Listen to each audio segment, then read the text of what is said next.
Good evening my dear class 11th के प्यारे प्यारे बच्चों, welcome to your favourite channel of Guru Nanak academy and passion tutorials में आपका स्वागत करता हूं। क्लास 11th की फिजिक्स में चल रही बहुत ही प्यारी यूनिट जिसका नाम है रोटेशनल मैकेनिक्स के। जी हां, आप सोच रहे होंगे कि कौन सा वीडियो लेक्चर है? चौथा वीडियो लेक्चर है, यानी this is the fourth video lecture of the most important unit of class 11 physics जिसका नाम है रोटेशनल मैकेनिक्स। अब सवाल आता है, सर आज हम क्या पढ़ने जा रहे हैं? वो सभी स्टूडेंट्स जो लगातार मेरे वीडियो लेक्चर्स को देखते आ रहे हैं, मैं उन्हें बता चुका हूं ऑलरेडी कि मैंने बताया था कि थर्ड वीडियो लेक्चर के एंड में ये बात मैंने आपसे कही थी कि मैं चौथा वीडियो लेक्चर जो शुरू करूंगा वो बिल्कुल फ्रेश टॉपिक का होगा, बिल्कुल नया टॉपिक का होगा, जिसका नाम है द कॉन्सेप्ट ऑफ टॉर्क। तो आज का वीडियो लेक्चर इसी पे बेस्ड है। और अगर कोई बच्चा ये वीडियो लेक्चर आज पहली बार देख रहा है और उसने इससे पहले के लेक्चर्स नहीं देखे हैं, तो आज का वीडियो लेक्चर नो डाउट एक टॉपिक नया है, लेकिन फिर भी कहीं ना कहीं कुछ बातों को समझने में थोड़ी सी आ सकती है दिक्कत। इसलिए मेरी सजेशन है कि अगर आप इससे पहले वाले वीडियो लेक्चर्स अच्छे से देख लोगे तो आज के वीडियो लेक्चर में मेरे द्वारा बताई जाने वाली पढ़ाई या मेरे द्वारा बताई जाने वाली बातें आपको अच्छे से समझ आएंगी। तो चलिए विदाउट एनी डिले शुरू करते हैं और यहाँ पे हेडिंग डालते हैं। हमारा आज का जो ये पूरा का पूरा वीडियो लेक्चर है, ये किस चीज पे बात कर रहा है? ये बात कर रहा है फिजिक्स में एक बहुत ही इंपॉर्टेंट कॉन्सेप्ट पे, जिसे हम कहते हैं कॉन्सेप्ट ऑफ टॉर्क। इसे हम कहते हैं कॉन्सेप्ट ऑफ टॉर्क, और टॉर्क का दूसरा नाम होता है फिजिक्स की दुनिया में, इसे हम कहते हैं moment of force. Moment of force, ये मोमेंट का क्या मतलब है? सुनना मेरी बात, ये जो मोमेंट वर्ड है ना, मोमेंट का मतलब होता है फिजिक्स में पढ़े जाने वाली, फिजिक्स में पढ़े जाने वाली कोई भी क्वांटिटी का डिस्टेंस के साथ रिश्ता, कोई भी क्वांटिटी का डिस्टेंस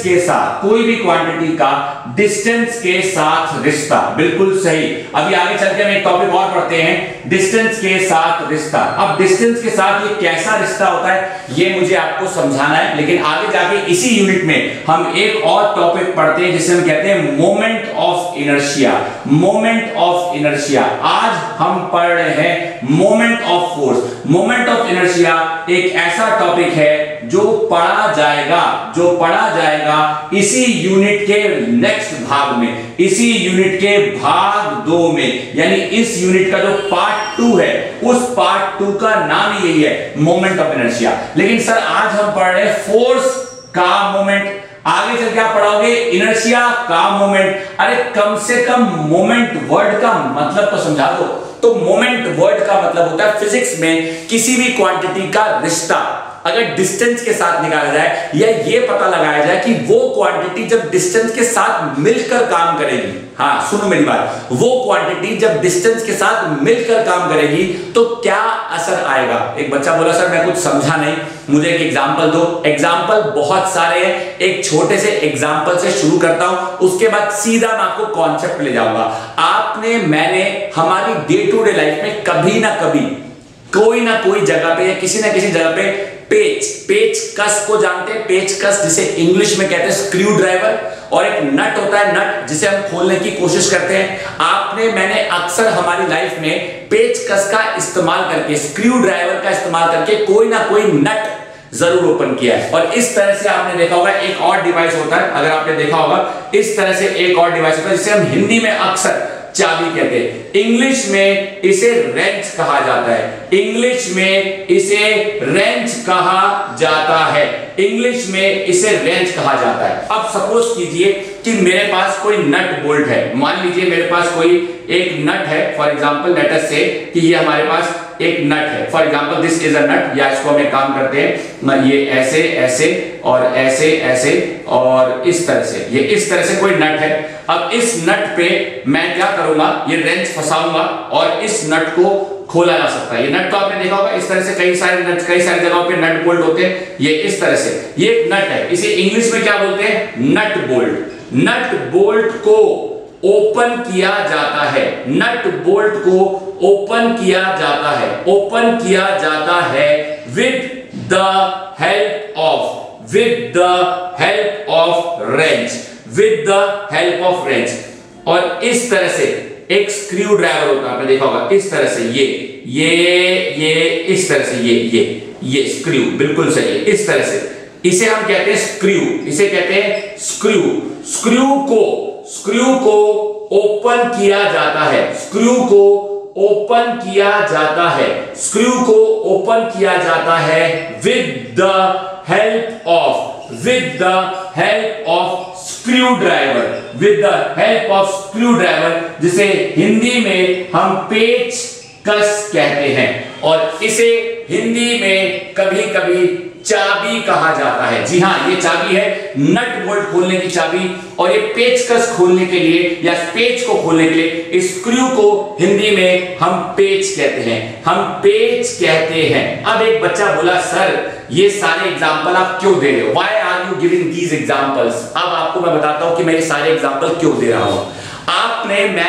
हम सब ने अपनी लाइफ में कभी ना कभी किसी ना किसी नट बोल्ट को या किसी ना किसी स्क्रू को खोलने में दिक्कत का सामना किया है। अब मैं आपके साथ अपना एक्सपीरियंस शेयर करता हूं, आप कहोगे हाँ यार हमारे साथ भी ऐसा हुआ है।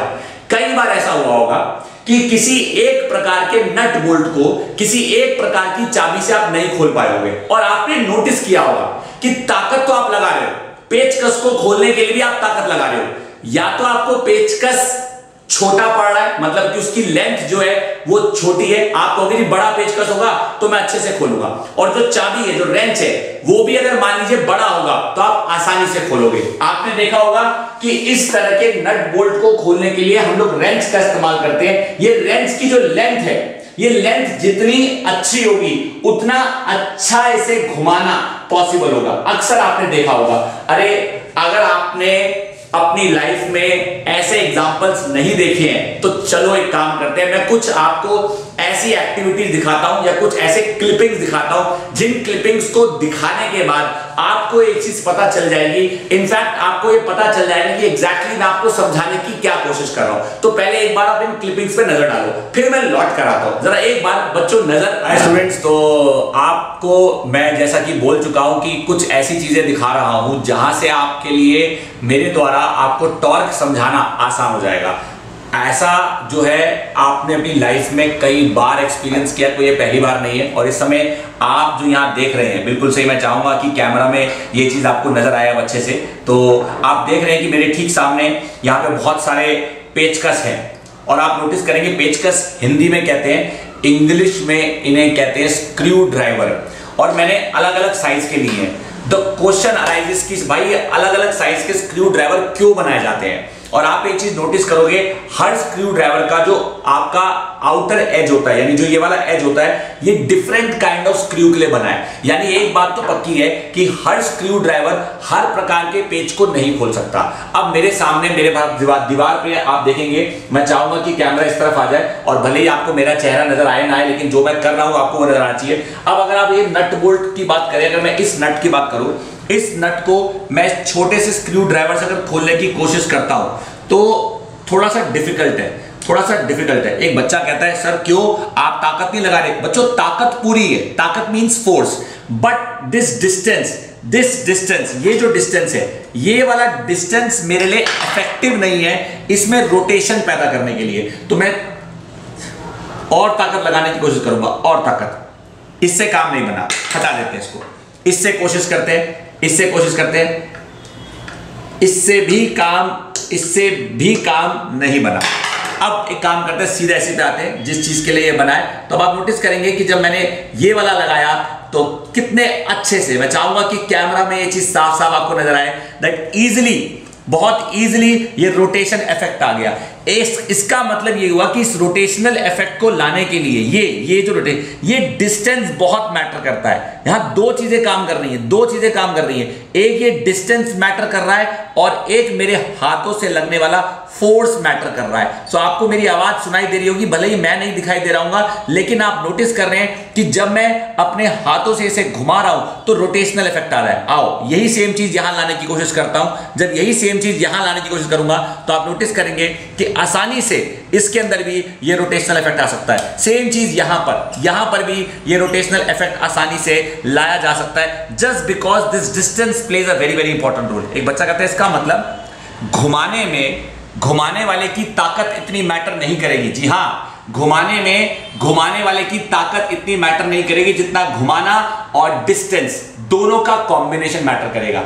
इसी चीज को हम फिजिक्स में कहते हैं moment of force. Moment of force means force का रिश्ता किसके साथ? डिस्टेंस के साथ। इसलिए ये अलग डिस्टेंस के इतने सारे स्क्रू ड्राइवर बनाए जाते हैं, और ये सभी स्क्रू ड्राइवर बनाने के पीछे जो पर्पस होता है वो पर्पस यही होता है कि यार फोर्स तो सभी लगाएंगे, घुमा तो सभी लेंगे, लेकिन क्या उनको घुमाने में उन्हें रिक्वायर्ड डिस्टेंस की जो मदद चाहिए, यानी ये जो डिस्टेंस है इसकी जो मदद चाहिए, ये मिल पाएगी? नहीं मिल पाएगी। इसलिए प्रॉपर तरीके से डिस्टेंस की मदद मिले, स्क्रू ड्राइवर को डिफरेंट लेंथ का बनाया जाता है। स्क्रू ड्राइवर को जब यूज किया जाता है, so two things play a very very important role. एक चीज आपके द्वारा लगाए जाने वाली ताकत, दूसरी चीज उस ताकत में जो डिस्टेंस है, यानी जो परपेंडिकुलर डिस्टेंस है, वो बहुत मैटर करता है किसी भी चीज में रोटेशनल इफेक्ट लाने के लिए। अब ये एक एग्जांपल है, मैं नहीं कहूंगा आपको कि इस बात को सिर्फ आप एक एग्जांपल से समझो। जरा मेरा अगला एग्जांपल देखो एक बार ध्यान से। अब स्टूडेंट्स, आपको मैं दिखा रहा हूं दूसरा एग्जांपल। मैं इस समय बैठा हूं दरवाजे के ठीक पास। मैं यहां पे आपको क्या दिखाना चाहता हूं, जरा मेरी बात ध्यान से सुनना। हमारे घरों में डोर्स हैं, हमारे घरों में विंडोज हैं, और आपने नोटिस किया होगा कि दरवाजे का जो रोटेशन है वो उस पॉइंट पे होता है जहां पे दरवाजा अटैच्ड है, यानी ये वाला जो पॉइंट है, इस पॉइंट पे दरवाजे का रोटेशन आ रहा है। विंडोज का भी ऐसे होता है, एक तरफ विंडो अटैच होती है और दूसरी तरफ से विंडो को आसानी से मूव किया जा सकता है। अब क्वेश्चन ये आता है, सर ठीक है, इस विंडो में ये जो फोर्स है ये स्टैटिक फोर्स है। स्टैटिक मींस ये रेस्ट पर है। अगला जो फोर्स है वो डायनामिक फोर्स है जो हम लगा रहे हैं। हम यहां कोई फोर्स नहीं लगाते, यहां पे ऑटोमेटिकली दरवाजा यानी डोर मूव करता है। हम जो फोर्स लगाते हैं वो यहां लगाते हैं, ये दरवाजे का नॉब है।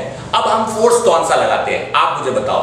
दो तरह के, एक पुश और दूसरा पुल, यानी हम पुशिंग करते हैं और पुलिंग करते हैं। लेकिन आपने कभी नोटिस किया होगा कि जब हम दरवाजा पुल कर रहे होते हैं तो हमारा जो हाथ होता है सीधा है, एकदम 90 डिग्री के एंगल पे होता है। एक बच्चा कहता है नहीं सर जरूरी नहीं है, मतलब ये कि चलो मैं यहां बैठ गया। अब मैं अगर यहां बैठ गया तो जस्ट हैव अ लुक, क्या मेरा हाथ दरवाजे के साथ 90 डिग्री के एंगल पे है? नहीं, एंगल छोटा हो गया। क्या आप दरवाजा नहीं खोल सकता? खुल सकता है। अब अगर मैं इस एंगल को और छोटा करूं, मतलब मैं खड़ा हो जाता हूं, मैं चाहूंगा कि कैमरा में आपको नजर आओ, मैं खड़ा हो जाता हूं और अपने हाथ को मैं ऐसे पकड़ता हूं, ये ऐसे। अब मैं वापस से पुल करूंगा, पुल। अब बताओ क्या दरवाजा खुला? नहीं। इसका मतलब मैं ताकत तो लगा रहा हूं, फोर्स तो लगा रहा हूं, but the force is not effective because there is no distance that is going to act along the length of the force. मतलब कि फोर्स के साथ साथ उस फोर्स के परपेंडिकुलर कोई डिस्टेंस भी होना चाहिए। तो ये जो आपका पूरा का पूरा डिस्टेंस है दोनों के बीच में, मेरा फोर्स उसी के साथ लग रहा था? नहीं। अगर दरवाजे का ये डिस्टेंस है तो ये फोर्स है, तो फोर्स और डिस्टेंस ये R है तो ये F है। अब ये R क्या चीज है, F क्या चीज है? दो चीजें, एक फोर्स और एक डिस्टेंस। यानी डिस्टेंस भी बहुत मैटर करता है। यहां पे अगर मैं दरवाजे को इस तरह से ऐसे पुल करूंगा तो दरवाजा ओपन नहीं होगा, लेकिन वही दरवाजे को अगर मैं 90 डिग्री के एंगल पे आके इस तरह से पुल करता हूं, सो दरवाजे का ये पूरा डिस्टेंस मेरी मदद करेगा। अगर मैं ये डोर नॉब यहां से हटाकर यहां लगा दूं तो आप यकीन करेंगे दरवाजा ठीक से ना तो क्लोज होगा ना ही ओपन होगा। यानी कुछ चीजें हमारी डे टू डे लाइफ में ऐसी हैं जिनमें घूमने का प्रभाव लाने के लिए, रोटेशनल इफेक्ट लाने के लिए दो चीजें बहुत ज्यादा इंपॉर्टेंट रोल प्ले करती हैं। एक जिसे हम कहते हैं फोर्स अप्लाई, और एक डिस्टेंस जो कि फोर्सेस के बीच में होना चाहिए। यहां पे दो फोर्सेस हैं। हमेशा याद रखना कि घुमाने के लिए दो फोर्सेस की आवश्यकता होती है। जब मैंने स्क्रू ड्राइवर का इस्तेमाल किया था तो एक पॉइंट वो था जहां पे वो घूम रहा था और एक पॉइंट वो था जहां से मैं घुमा रहा था। यहां पे एक पॉइंट वो है जहां वो घूम रहा है और एक पॉइंट वो है जहां से मैं फोर्स लगा रहा हूं।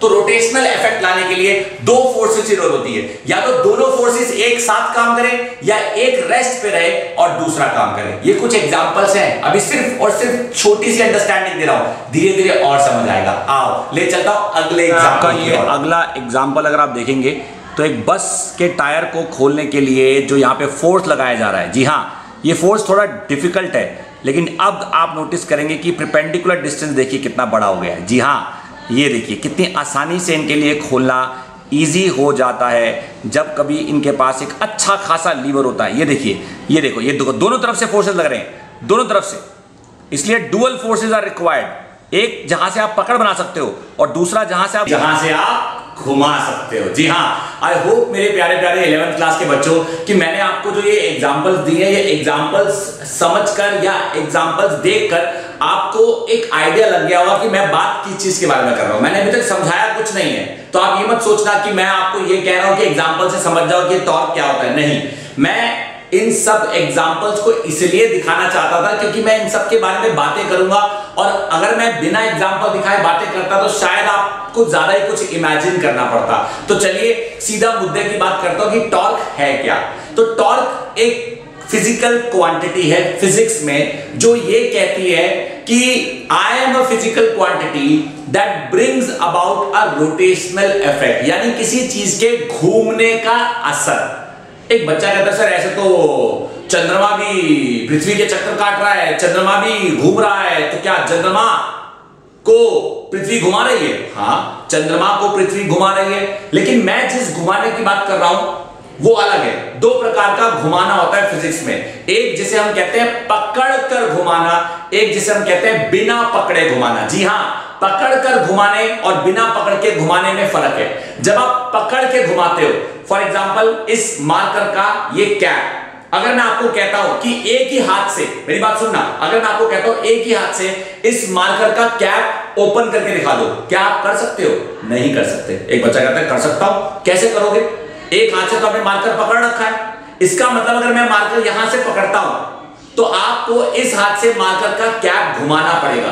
अब आप में से कितने लोग मार्कर का कैप ऐसे घुमाते हैं? ऐसे कोई नहीं घुमाता। आपने नोटिस किया होगा, जाने अनजाने हम सब लोग मार्कर ऐसे पकड़ते हैं और ऐसे घुमाते हैं। एक बच्चा कहता है हाँ सर बात तो सही है, जाने अनजाने हम सब लोग हमारे घरों में पानी की बोतल, वाटर बॉटल को एक हाथ से पकड़ते हैं, ऊपर से ढक्कन खोलते हैं। कभी नोटिस किया ढक्कन खोलने के बाद आपका ये वाला हाथ परपेंडिकुलर है और ये एक डिस्टेंस है, तो एक प्रॉपर डिस्टेंस के अलोंग दो फोर्सेस जब काम करते हैं, तो जिस डिस्टेंस के अलोंग फोर्सेस काम कर रहे हैं उस चीज में पैदा होता है घूमने का असर, या हम कह सकते हैं रोटेशनल इफेक्ट। और इसी घुमाने वाले फोर्स को फिजिक्स में टॉर्क कहा जाता है। तो थोड़ा और डिटेल में जाता हूं, आपको चीजें ज्यादा अच्छे से समझ आएंगी। मेरी तरफ ध्यान दीजिएगा कि मैं आपको क्या समझाने जा रहा हूं। ये चीजें मैं मिटाऊंगा क्योंकि अब ये चीजें मैं रिपीट करूंगा सिर्फ बातों में, लेकिन जो मैं अब कहने जा रहा हूं और जो मैं बताने जा रहा हूं वो अब ध्यान से सुनिएगा। फिजिक्स कहती है कि किसी भी लेंथ के अक्रॉस अगर एक फोर्स यहां काम कर रहा है और एक फोर्स यहां काम कर रहा है, तो किसी एक फिक्स्ड एक्सिस पे रोटेशनल इफेक्ट आ सकता है, मतलब कि ये घूम जाएगा। गाड़ी का जो स्टीयरिंग व्हील होता है, उस स्टीयरिंग व्हील में भी आपने नोटिस किया होगा, स्टीयरिंग व्हील, जी हाँ, स्टीयरिंग व्हील को अगर मैं दिखाऊं, गाड़ी का जो स्टीयरिंग व्हील होता है, उस स्टीयरिंग व्हील को भी जब कोई गाड़ी का ड्राइवर घुमाता है तो उसका एक हाथ यहां पे वो रखता है और दूसरा हाथ वो यहां रखता है, और अपने दोनों हाथों से, ये गाड़ी का ड्राइवर है फॉर एग्जांपल, ठीक है जी, ये उसकी लेग्स है, ये बैठा हुआ है, वो अपने दोनों हाथों से, ये हाथ उसका यहां पे, एक हाथ आपने देखा होगा, एक हाथ से यहां और ये इस तरह से मूव करता है, यानी उसका एक हाथ आगे जाएगा तो दूसरा हाथ ऑटोमेटिकली पीछे जाएगा। सो मेरी बात ध्यान से सुनना, मैं यहां पे लिख रहा हूं, जब भी आई रिपीट माय सेंटेंस, जब भी आई रिपीट माय सेंटेंस, किसी लेंथ के अलोंग, किसी लेंथ के अलोंग दो फोर्सेस एक साथ, दो फोर्सेस एक साथ एंटी पैरेलल दिशा में, एंटी पैरेलल डायरेक्शन में काम करते हैं। दो फोर्सेस एक साथ एंटी पैरेलल डायरेक्शन में काम करते हैं। आई रिपीट माय सेंटेंस,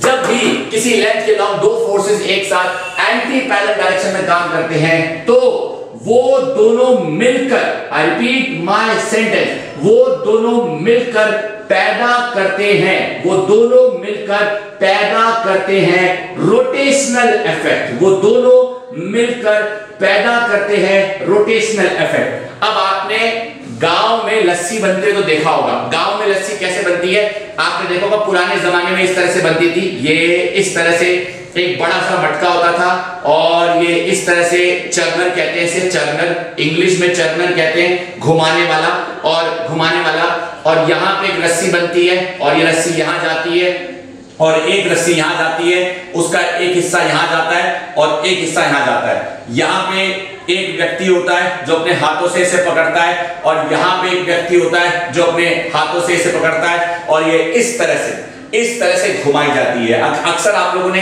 पिक्चरों में ये जरूर देखा होगा, यानी इसमें जो रोटेशनल इफेक्ट पैदा हो रहा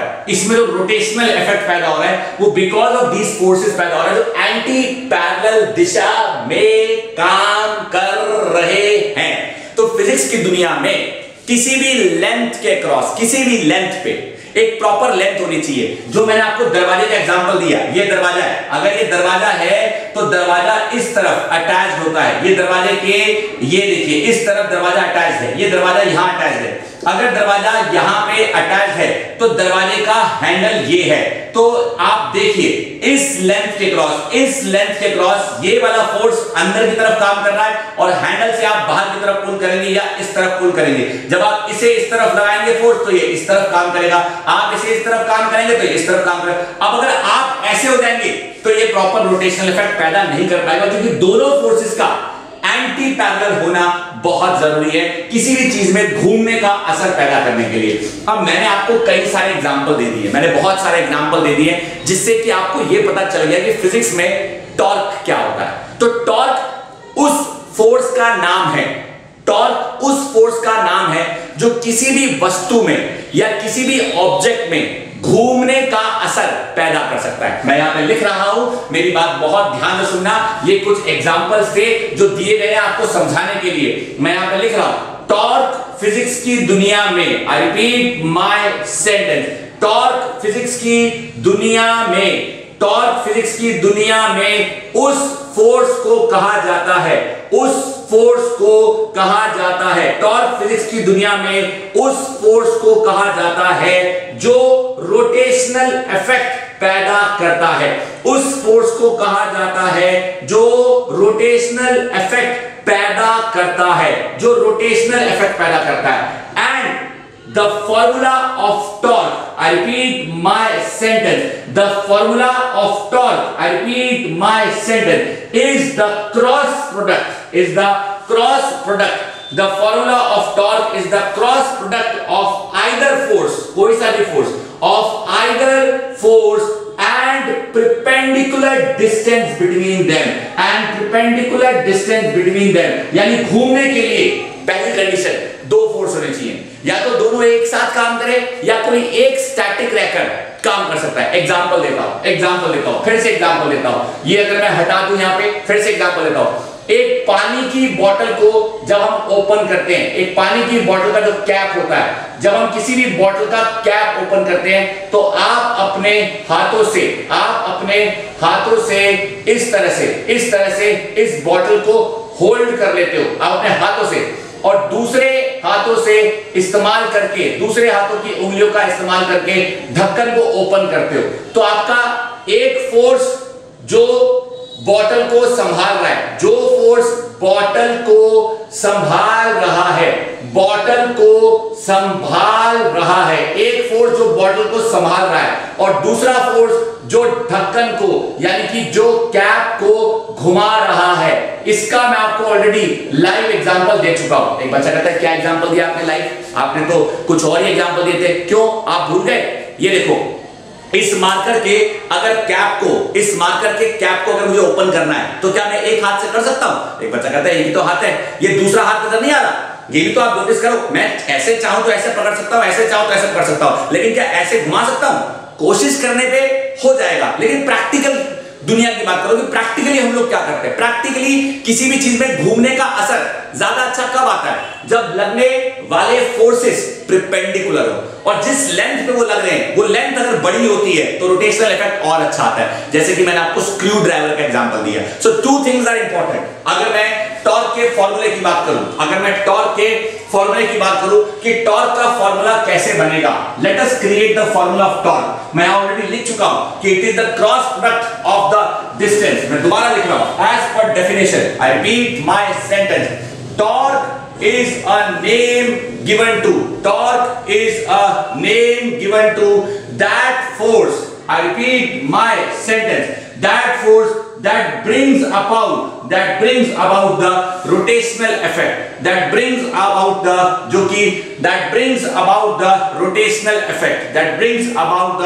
rotational effect, यानी रोटेशनल इफेक्ट, घुमाने का असर लाने वाले फोर्स को टॉर्क कहा जाता है। दैट इज हम कह सकते हैं कि जो फोर्स घुमाने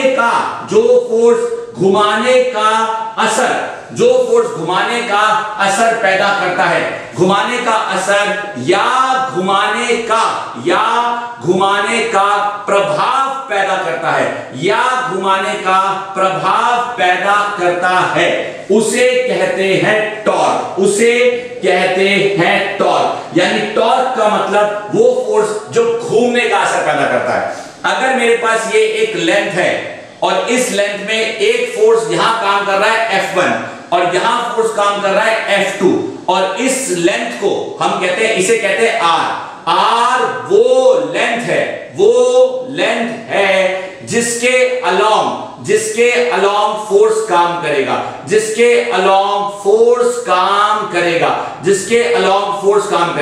इस केस में यहां पर मेरे प्यारे बच्चों, यहां पर थीटा 0 है, सो देयरफॉर असर नहीं आएगा। एक बच्चा कहता है क्यों, हम जानना चाहते हैं। आइए बात करते हैं फॉर्मूला की। According to formula torque is equal to लगने वाला कोई एक फोर्स। देखो काम तो दोनों ही करेंगे, लेकिन फॉर्मूले में हम कोई एक लिखते हैं। लगने वाला कोई एक force multiplied by perpendicular distance between the forces. Torque का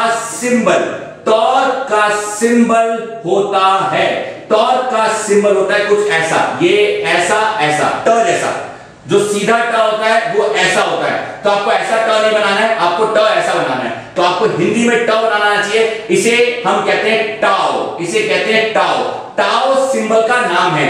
इसे कहते हैं अल्फा सिंबल का नाम है। इसे कहते हैं बीटा सिंबल का नाम है। लेकिन हम ये कभी नहीं लिखते, हम ये कभी नहीं लिखेंगे और ये भी कभी नहीं लिखेंगे। एक बार जरा नजर डाल लीजिए मेरे प्यारे क्लास 11th के बच्चों, आपके सामने आपको ये कॉन्सेप्ट अच्छे से नजर आना चाहिए। This is something very important that you as a student of class 11th must pay attention. जो भी मैं आपको बता रहा हूं, तो यहां मैं दोबारा लिखना चाहूंगा कि टॉर्क का सिंबल क्या होता है। तो टॉर्क का सिंबल होता है टाउ इज इक्वल टू लगने वाला फोर्स यानी F इंटू R। ये तो नॉर्मल है। जब हम इसे वेक्टर फॉर्म में लिखते हैं तो वेक्टर फॉर्म में कैसे लिखते हैं? वेक्टर फॉर्म में लिखा जाता है tau is equal to R का वेक्टर क्रॉस F वेक्टर। जी हाँ मेरे प्यारे 11th क्लास के बच्चों, टाउ को लिखा जाता है R vector cross F vector. This is something very important जो आपको अपने दिमाग में बिठानी है। आइए यहां पे बात करते हैं थोड़ा और डिटेल में इसी के बारे में। अगर ये चीज आपको अपने दिमाग में बैठ चुकी है और टॉर्क का बेसिक कॉन्सेप्ट आपको समझ आ चुका है, तो अब मैं सीधा यहां पे आपको एग्जांपल देकर चीजें समझा रहा हूं, तो ध्यान दीजिएगा। सबसे पहले हमने क्या सीखा? हमने सीखा कि टॉर्क क्या है। टॉर्क फिजिक्स में उस फोर्स को कहा जाता है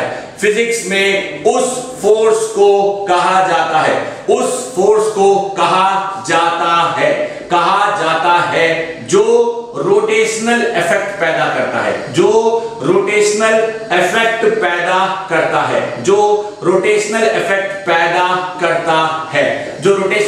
करता है। दूसरा point, for torque to B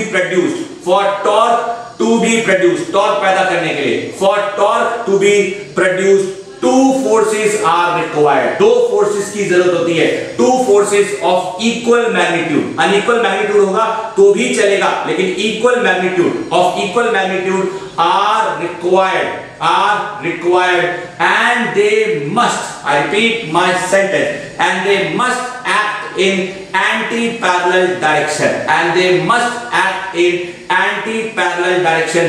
उन्हें काम करना चाहिए anti-parallel direction में to bring about a better effect, to bring about a better effect, यानी एक अच्छा खासा असर लाने के लिए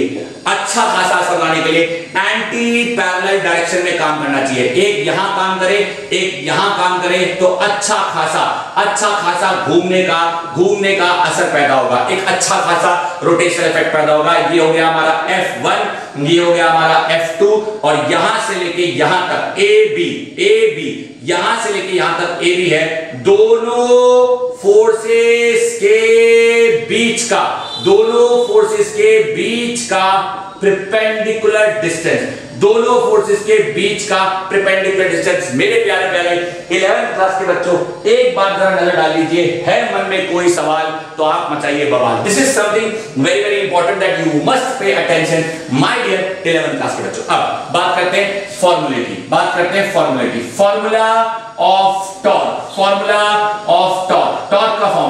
of torque is force into perpendicular distance between the forces।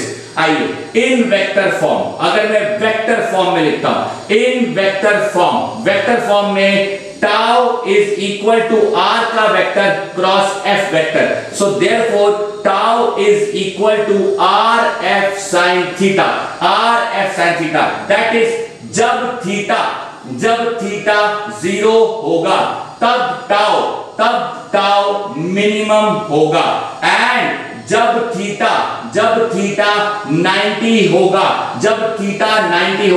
तब टाउ मैक्स होगा। यही तो मैं आपको तब से चिल्ला के कह रहा हूं कि अगर किसी भी लेंथ के क्रॉस आर के क्रॉस फोर्स और आर के बीच में थीटा 90 है, just look at this angle, this is R, this is force. R वो लेंथ होती है जिस पे फोर्स लगता है, और एफ तो एफ होता है यानी कि फोर्स जो लगता है। फोर्स और आर के बीच में थीटा 90 होगा तो रोटेशनल इफेक्ट अच्छा आएगा। इसलिए इस मार्कर के कैप को ऐसे खोल पाना मेरे लिए ज्यादा आसान है रेदर कि ऐसे खोल पाना। कोशिश तो कर सकता हूं लेकिन शायद आसानी से ना खोल पाओ, इसलिए किसी भी स्क्रू को पेचकस से खोल पाना आसान है जब हमारा डिस्टेंस अच्छा खासा होगा। अगर डिस्टेंस ही अच्छा खासा नहीं होगा तो उसे खोल पाना आसान नहीं है। एक बार बोर्ड पे दी गई पूरी जानकारी पे अपनी नजर डालिए, है अगर मन में कोई सवाल तो मेरे प्यारे बच्चों मचाओ बवाल। This is something very important that you must pay attention. सबसे ज्यादा जरूरी है कि जब आ जाएगा आपको ये सब कुछ समझ, तो है मेरी गारंटी कि आपको नहीं होगी कोई टेंशन। अब सवाल आता है सर ठीक है, हम समझ गए कि भैया torque is the cross product of R and F, जहां पे आर मतलब दो पॉइंट्स के बीच की लेंथ या वो लंबाई जिस पे फोर्स काम कर रहा है, और दोनों फोर्सेस अगर एंटी पैरेलल दिशा में काम करेंगे तो और भी अच्छी बात है।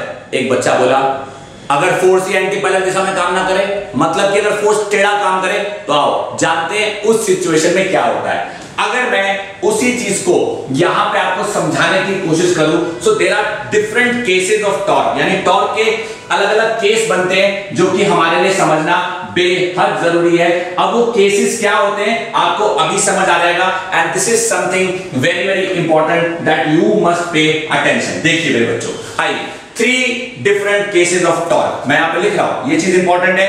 3 different cases of torque, 3 different cases of torque, torque के 3 डिफरेंट केसेस। सबसे पहला केस 1, मैं यहां पे लिख रहा हूं केस 1, ये एक लेंथ है और इस लेंथ पे मान लीजिए कि एक फोर्स यहां पे लग रहा है F1 और एक फोर्स यहां पे लग रहा है F2, और यहां से लेके यहां तक यह है R। तो यहां पे मैं लिखूंगा हेयर R एंड F के बीच में क्योंकि थीटा 0 है, सो देयरफॉर टॉर्क का फॉर्मूला होता है R F sin थीटा, और क्योंकि थीटा 0 है, so therefore tau is equal to 0 होगा, यानी घुमाने का कोई प्रभाव, यानी घुमाने का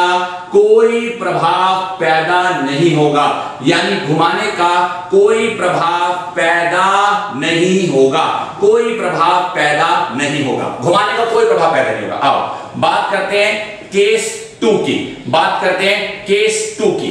केस 2 में अगर मेरे पास ये एक सिंगल रॉड है और यहां पे एक फोर्स लग रहा है, लेट अस से F2, और यहां पे एक फोर्स लग रहा है F1, तो आप नोटिस करेंगे कि F और R के बीच में ये जो डिस्टेंस है इसे R कहा गया है। मैं यहां लिखूंगा यहां पर थीटा 90 है, so therefore tau is equal to R F sine theta में जब थीटा की जगह 90 पुट होगा, जब थीटा की जगह 90 पुट होगा, तब हमें मिलेगा tau is equal to R F sine 90, और हम कह सकते हैं हमें मिलेगा tau is equal to R F. ये जो टाउ होता है, ये टाउ मैक्स होता है, यानी सबसे अच्छा जो घूमने का असर आता है मेरे प्यारे प्यारे बच्चों, वो तब आता है जब थीटा 90 होता है। So this is something very very important that you as a student must pay attention, ताकि ना हो आपको कोई टेंशन। आओ बात करते हैं केस 3 की। फॉर एग्जाम्पल सपोज करो ये रॉड है और इस रॉड में जो ये फोर्स है ये टेढ़ा काम कर रहा है, यानी यहां ऐसे काम कर रहा है। तो अगर फोर्स यहां काम कर रहा है, एक फोर्स ऐसे काम कर रहा है, और लेट अस से कि एक फोर्स ऐसे काम कर रहा है, this is F2 and this is F1, तो हम इस वाले फोर्स को पीछे, मेरी बात सुनना ध्यान से, या हम कह सकते हैं इस वाले फोर्स को हम इस तरफ ले जाएंगे बिल्कुल इसके बराबर, और यहां से एक परपेंडिकुलर डिस्टेंस हम लोग बनाएंगे। सुनना मेरी बात भाई, देखो मैं आपको अच्छे से बताता हूं, ये फोर्स जब पीछे जाएगा, सपोज करो ये फोर्स यहां है, ये फोर्स यहां है, तो इस फोर्स और इस फोर्स के बीच में ये तो परपेंडिकुलर डिस्टेंस बिल्कुल नहीं है, लेकिन दोनों के बीच में मुझे परपेंडिकुलर डिस्टेंस चाहिए, क्योंकि फॉर्मूला ही वही है।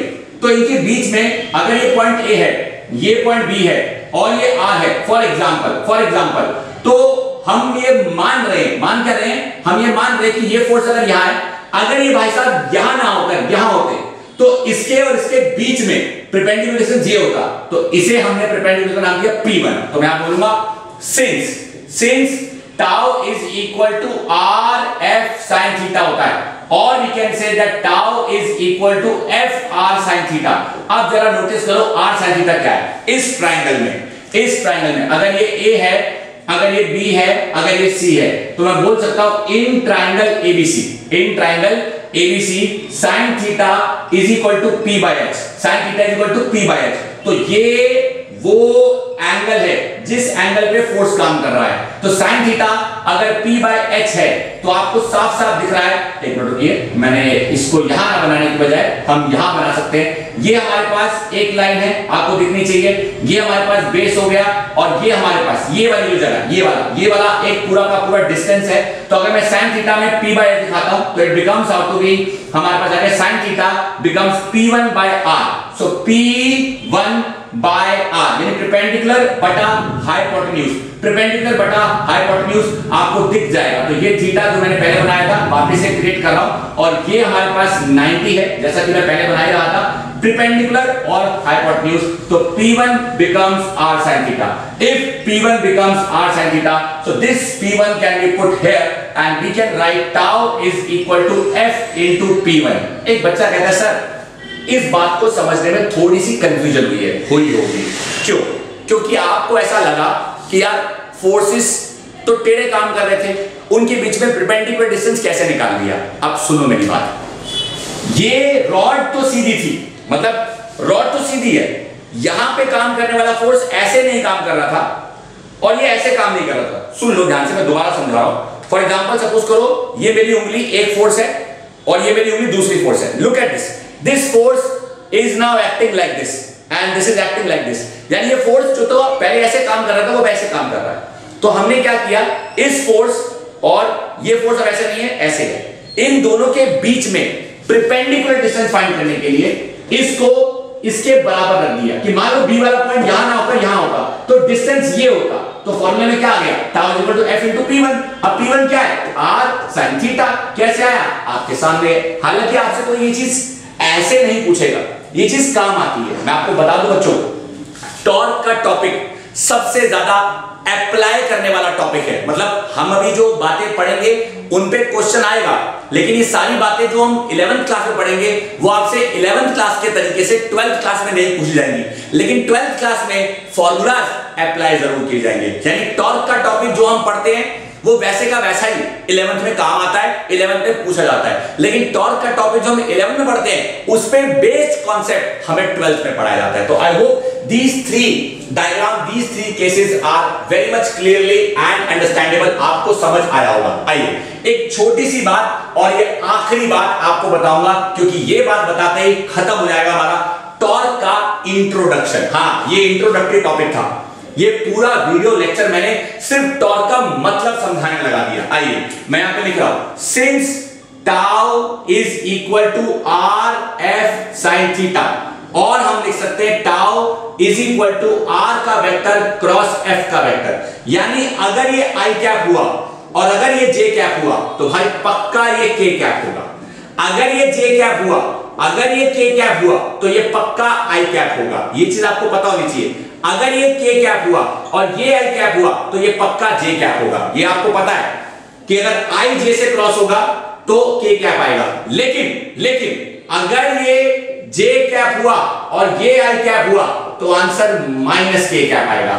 मगर अगर ये के कैप क्रॉस जे कैप हुआ तो आंसर माइनस आई कैप आएगा, और अगर ये आई कैप क्रॉस के कैप हुआ तो आंसर माइनस जे कैप आएगा। एक बच्चा बोला मतलब बहुत सिंपल है। ये चीज मैंने आपको पहले ही बताई थी। वेक्टर्स जब आपस में मल्टीप्लाई होते हैं, हमेशा याद रखना, सीक्वेंस में अगर मल्टीप्लिकेशन होगा तो क्लॉकवाइज रोटेशन होगी। मैं आपके जैसे बैठ जाता हूं, आई को जे से, आई को जे से ये ऐसे, जे को के से ये उल्टा, क्योंकि के पहले है, ध्यान से देखो। तो आई को जे से, आई को अगर जे से गए तो ये ऐसे नजर आया, तो ये क्लॉकवाइज। जे के बाद कौन, के, तो ये जे से के। लेकिन अगर के से जे पे आए तो ये उल्टा, तो के से जे पे मतलब उल्टा, तो ये रोटेशन ऐसा है। तो इस रोटेशन को हम ऐसे देखते हैं, ये आपका रोटेशन है। के जब जे से होगा तो लिखेंगे ऐसे, लेकिन इसका मतलब है एंटी क्लॉकवाइज, इसका मतलब है एंटी क्लॉकवाइज, इसका मतलब है क्लॉकवाइज, यानी ये अंदर जाएगा और ये बाहर आएगा। इसे हम कहते हैं right hand screw rule. Vectors के टॉपिक में बहुत अच्छे से समझा चुका हूं। अगर किसी बच्चे को दिक्कत आ रही है तो उसका मतलब जरूर उसने अपना वेक्टर का बैकअप या वेक्टर को करके नहीं रखा है। तो ये चीज ध्यान रखना कि जब भी दो वेक्टर आपस में मल्टीप्लाई होंगे तो उनका आंसर भी वेक्टर होगा। तो A vector cross B vector will give you C vector, लेकिन ए अगर आई है, बी अगर जे है तो सी के होगा, ए अगर एक्स है, बी अगर वाई है तो सी जेड होगा। एक बच्चा कहता है कौन सा Z, positive Z, negative Z, कैसे पता चलेगा? पेज तो ऐसे भी घूमता है और पेज ऐसे भी घूमता है। तो आपकी तरह अगर बैठूं तो इसे कहते हैं क्लॉकवाइज रोटेशन, इसे कहते हैं एंटी क्लॉकवाइज रोटेशन। क्लॉकवाइज कब होती है? जब हम सीक्वेंस में जाते हैं, आई को जे से, जे को के से और के को वापस आई से।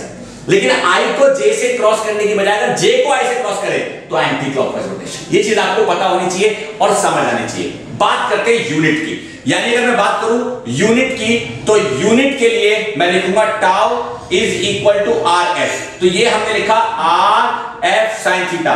तो फोर्स की यूनिट न्यूटन और आर की यूनिट मीटर, तो टॉर्क की यूनिट न्यूटन मीटर, यानी टॉर्क का simple formula force into perpendicular distance. मेरे प्यारे 11th क्लास के बच्चों, आई होप कि जितना भी मैंने आपको समझाया ये सारी बातों से आपको टॉर्क का मतलब समझ आ गया होगा। अभी टॉर्क से रिलेटेड यकीन करोगे कि मेरे पास बताने के लिए बहुत कुछ है। इनफैक्ट अभी टॉर्क का टॉपिक उस तरीके से शुरू ही नहीं हुआ है जो तरीका हमारी किताबों में दे रखा है। एक बच्चा कहता है सर एक छोटे से कॉन्सेप्ट को समझाने के लिए आपने पूरा लेक्चर निकाल दिया। जी हाँ, इसका मतलब कि ये कॉन्सेप्ट इतना महत्वपूर्ण है कि कि इसे समझाने के लिए मैं बार बार इस बात को, बार बार इस कॉन्सेप्ट को अलग अलग तरीकों से रिपीट कर रहा हूं ताकि आपके दिमाग में बैठ जाए। सो माय डियर 11th क्लास के बच्चों, while I wrap up this lecture now and while I finish this lecture now, that doesn't mean that we have finished the concept of torque। जी हां, इस लेक्चर की समाप्ति से ये बात तो बिल्कुल नहीं निकलती कि टॉर्क खत्म हो गया। इस लेक्चर की समाप्ति से सिर्फ एक ही मतलब निकलता है कि टॉर्क का इंट्रोडक्शन खत्म हुआ है। अगला वीडियो लेक्चर जो मैं आपके लिए लेकर आऊंगा, that is going to be a very very important video lecture, पूरी तरह से बेस्ड होगा डेरिवेशन पे। जी हां, हम डेरिवेशन करेंगे टॉर्क से रिलेटेड, यानी टॉर्क को और किस नजरिए से विजुअलाइज किया जा सकता है, टॉर्क को और किस मतलब से विजुअलाइज किया जा सकता है, आपको चीजें समझ आएंगी। यहां पे अगर फिर भी कुछ भी ऐसा जो आपको नहीं समझ आया, आप मुझे बेझिझक जब चाहे, जैसे चाहे, जिस तरीके से चाहे पूछ सकते हैं, अपना समय बर्बाद करे बिना। So my dear students, once again saying that I have finished the introduction of torque. अब किताब खोलो, उसका सिर्फ इंट्रोडक्टरी पार्ट रीड करो, आपको मतलब समझ आ जाएगा, क्योंकि मैंने अपनी तरफ से बहुत अच्छे से आपको समझाने की कोशिश की है। आपने जो अपना कीमती वक्त दिया इस वीडियो लेक्चर को देखने में, उसके लिए मेरी तरफ से आपका तहे दिल से शुक्रिया। Do not waste your time, keep working hard. और अगर अभी तक आपने चैनल ही सब्सक्राइब नहीं किया है तो चैनल सब्सक्राइब करना ना भूलें, और इस वीडियो लेक्चर को अपने दोस्तों के साथ तो शेयर करना बिल्कुल ना भूलें। बहुत जल्द लौट कर आऊंगा, अगले वीडियो लेक्चर में टॉर्क के टॉपिक को कंटिन्यू करूंगा। थैंक यू मेरे प्यारे 11th क्लास के बच्चों।